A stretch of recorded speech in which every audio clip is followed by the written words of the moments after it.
4, 5 నెలలుగా కేఎస్ గురించి వీడియోలు చేస్తా ఉంటే, ఒక్క పెద్ద పెద్ద ఇన్‌ఫ్లుయెన్సర్ ఎవరో దేకలేదేందిరా అని చెప్పి నేను డౌట్ పడతానే ఉన్నా.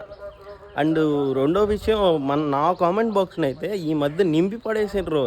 #Naveen bro, #Naveen bro, crazy money Naveen bro మెసేజ్‌లు మళ్ళా బ్రో మనోళ్ళని కాంటాక్ట్ అవ్వండి అని. మాకేడ తేడా కొడతానే ఉంది. ఇంకొక విషయం కాంటాక్ట్ అవ్వండి అన్నావు కదా! నేను ఒక చిన్న స్క్రీన్ షాట్ చూపిస్తా చూడు.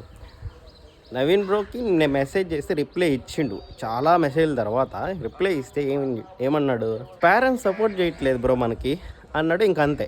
దాని అర్థం నాకు అప్పుడు అర్థం కాల.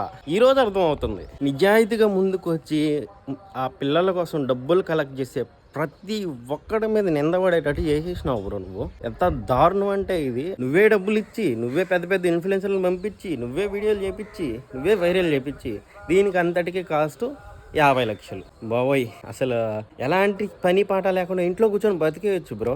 ఇలాంటి విషయాలు ఇంకా మాయన్న దేవుడు అంటారు కదరా స్వామి.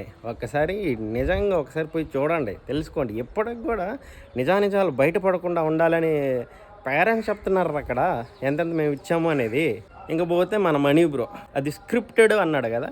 నీకంటే పెద్ద ఇన్ఫ్లుయెన్సర్ కదా మనోడు. ఆ స్క్రిప్ట్ ఏదో మనోడు చేస్తే ఇంకా పెద్ద సింపతి వచ్చి ఉండేది కదా. నీతో ఎందుకు చేయించినట్టు ఒక చిన్న లాజిక్ ఆలోచించు అయిపో. నువ్వు ఈరోజు ఈ కాంట్రవర్షియలు ఇరుక్కోవు కదా. కాంట్రవర్షి కాదు, ఈ దరిద్రంలో ఇరుక్కోవు కదా. అది నువ్వు చేసిన తప్పు.